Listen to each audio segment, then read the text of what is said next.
Word of Life for August 2024.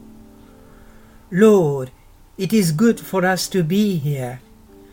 Matthew chapter 17 verse 4.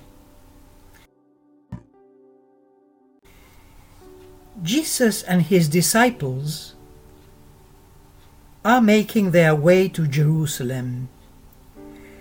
When he announces that it is the place where he will suffer, die, and rise again, Peter rebels and expresses a general sense of dismay and incomprehension. The Master then takes him and James and John, and he climbs a high mountain from where he appears to the three, bathed in a new and extraordinary light. Jesus' face shines like the sun, and Moses and the prophet Elijah converse with him.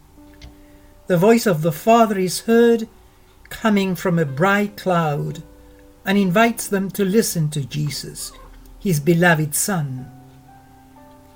When Peter witnesses this extraordinary event, he does not want to leave and exclaims, "God, it is good for us to be here." Jesus invited his closest friends to have an unforgettable experience that they would always be able to remember. Perhaps we too have felt wonder and emotion when we were aware of the presence and work of God in our lives. We may have had a sense of joy, peace, and light, and have wished that such moments would never end. We often have such experiences when we are with other people or thanks to what they do. Indeed, mutual love attracts God's presence because, as Jesus promised, "Where 2 or 3 are gathered in my name, there am I in the midst of them."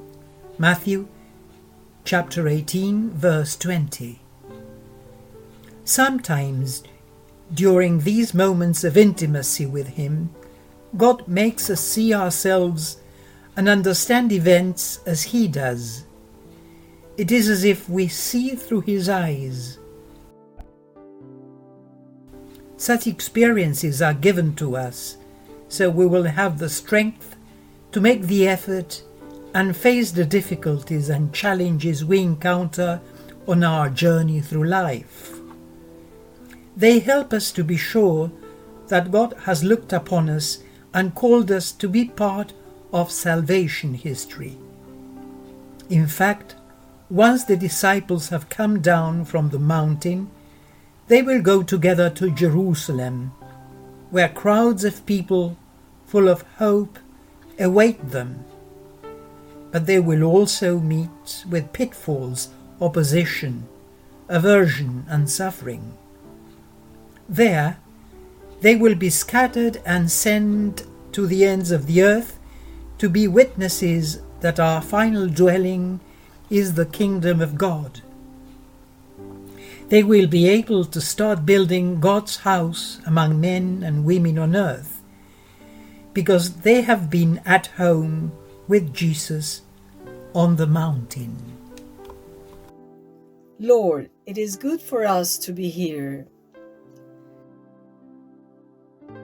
At the end of this mysterious experience, Jesus speaks to the apostles with the words, "Arise and do not be afraid."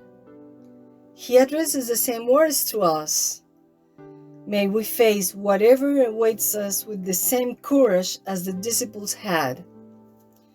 This was what Chiara Lubich did. After a holiday period so full light that it was described as the paradise of 1949, because of extraordinary contemplation of the mysteries of faith and deep awareness of God's presence in the small community with whom she was resting, she too did not want to return to everyday life. However, She did so with a new impetus because she realized that it was precisely because of that experience of enlightenment that she had to come down from the mountain and set to work as an instrument of Jesus in the building of his kingdom. This meant injecting his love and light into the very situations where it was lacking and even facing hardship and suffering. Lord, it is good for us to be here. When it seems that darkness is falling around us, let us remember the times when the Lord has enlightened us. If we have already not experienced his nearness to us, let us seek it now. Let us make the effort to go up the mountain, to meet him in our neighborhoods, to worship him in our churches, and also to contemplate him in the beauty of nature. He is always there for us. It is enough that, like Peter, James, and John, we walk with him and humbly listen to him. Edited by Silvano Malini and the Word of Life team. Lord, it is good for us to be here.